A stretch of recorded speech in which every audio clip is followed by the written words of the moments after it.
Magandang umaga, mga sangkay, mga idol, mga kaibigan.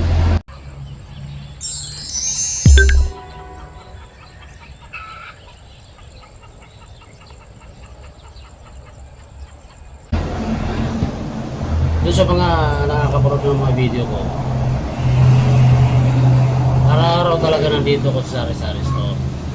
Ito yung pinaka hanap buhay ko na ngayon, Sari-Sari Store. Dito parang nang-empleo ka lang, parang empleyado ka lang ang income dito kasi hindi naman malaki puhunan. Ngayon meron akong bagong item na dalaligdag dito sa Sari-Sari Store ko. Order ako ng banana chip. So, banana chip.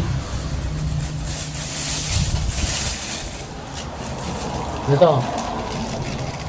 Banana chip.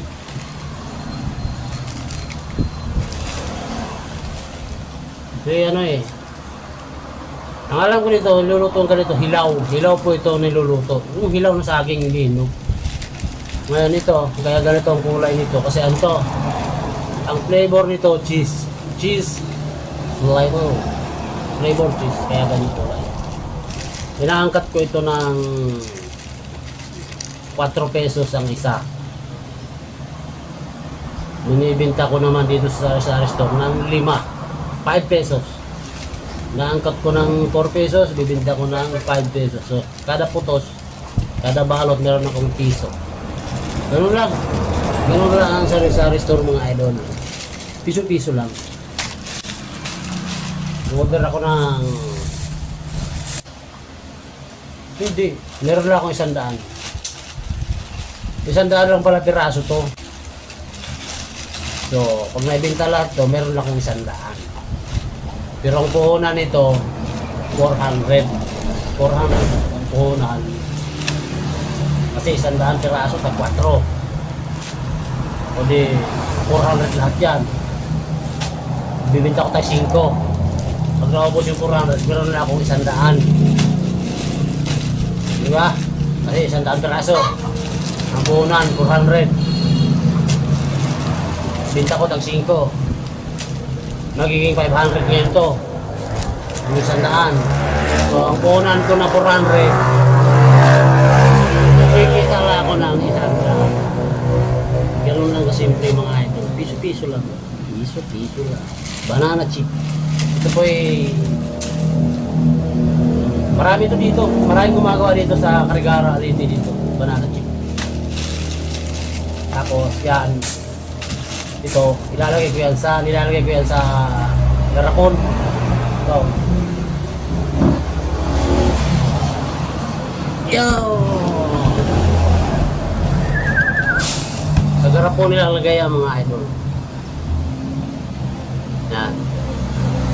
Ang display. Kung may bumili dito, ang display doon. Kung may bumili, dito ka muna kumuha para maubos ko lang dito sa plastic.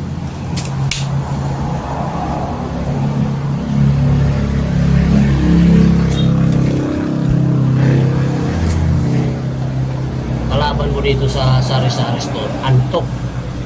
Kasi kung hindi naman ito gagaya ng malapit sa palengke na sunod-sunod yung customer, dito madalang ngayon. Kaya madalas nagkakape ako rito. Nakaka-4 na kape ako sa maghapon. Kasi kailangan kong labanan ng antok. Dahil pag ako'y natulog, mawawalan ako ng 500 pesos na ganansya sa araw-araw. 500 lang talaga mga ito. Minsan mababa pa yun. Kasi depende naman yan sa customer. Madalas 400 yung kita ko na yun sa araw-araw. Ganoon lang ang buhay sa Sari-Sari Store mga ito. Kasi hindi naman, nandito ko sa highway. So hindi karamihan ng tao dito. Yung customer dito, yung taga rito lang. At saka yung mga humihinto ng mga sasakyan dyan. Ibihira naman humihinto. Tsaka highway nga ito eh. Yun. Pinakita ko lang sa inyo yung bago kong bago kung ano ko yun. Banana chip. Yung bago kong item ngayon dito, banana chip. Mga idol. Bye-bye. God bless nga pala sa inyo. Huwag yung kalimutan naman mag-like sa video ko. Subscribe, comment kayo dyan. At yung bell button. Huwag niyong kalimutan yung bell button mga idol dahil para ma-notify kayo sa mga susunod ko pang mga videos kahit ganito lang ako. Kailangan ko naman ng support. God bless ulit. Bye-bye.